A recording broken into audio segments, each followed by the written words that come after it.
Hello, so this is my presentation on quasi-experimental designs for extra credit.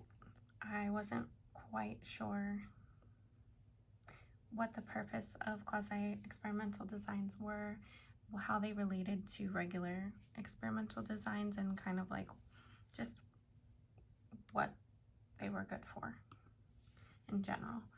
So the purpose and the benefit behind these types of designs are they serve several purposes in research, primarily when it's not feasible or ethical to conduct the true type of experiments. So let's discuss this further.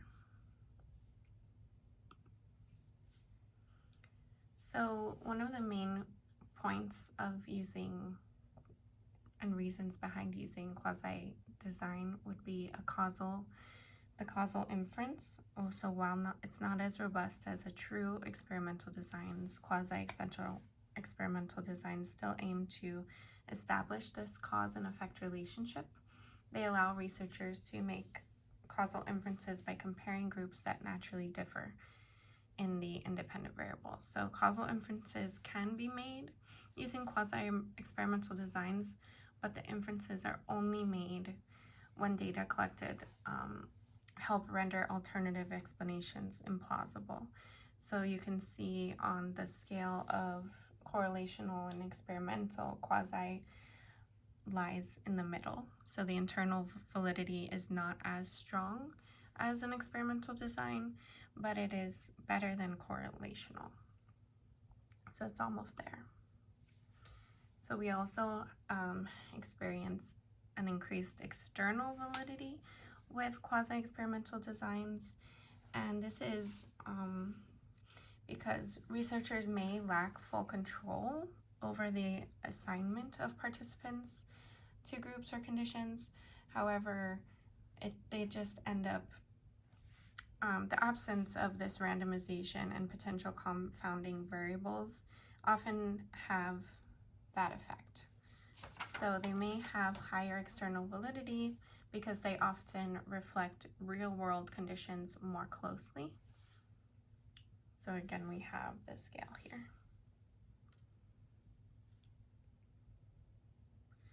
So the ethical constraints, and these are all benefits for quasi-experimental designs. So in situations where it's unethical or impractical in regular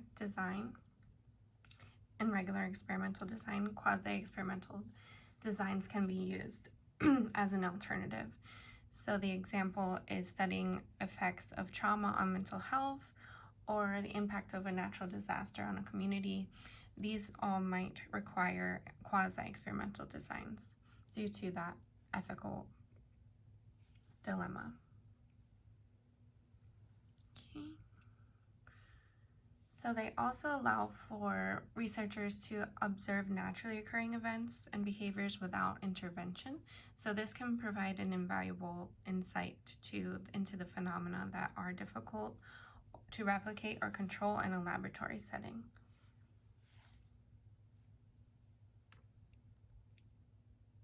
And then we have the practicality and cost effectiveness. So because you're not establishing this in lab or big setup of an experimental design, it's often more practical and cost effective than in that true type of experiment. So it makes it more suitable for research in the real world, and you have limited resources when you have limited resources or time constraints. So another benefit to quasi-experimental designs is longitudinal studies.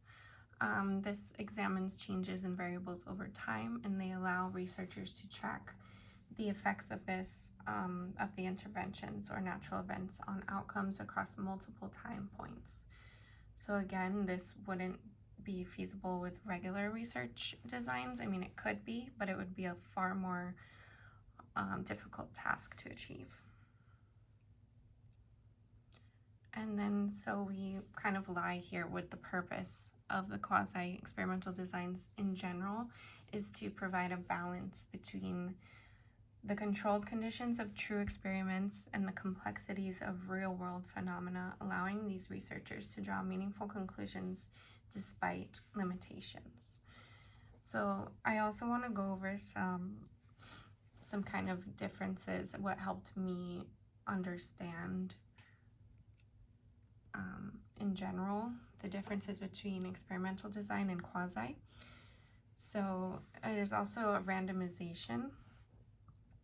Randomization is not always feasible or ethical in quasi-experimental designs. Instead, research rely on methods such as matching, statistical controls, or natural groupings to approximate the effects of random assignment.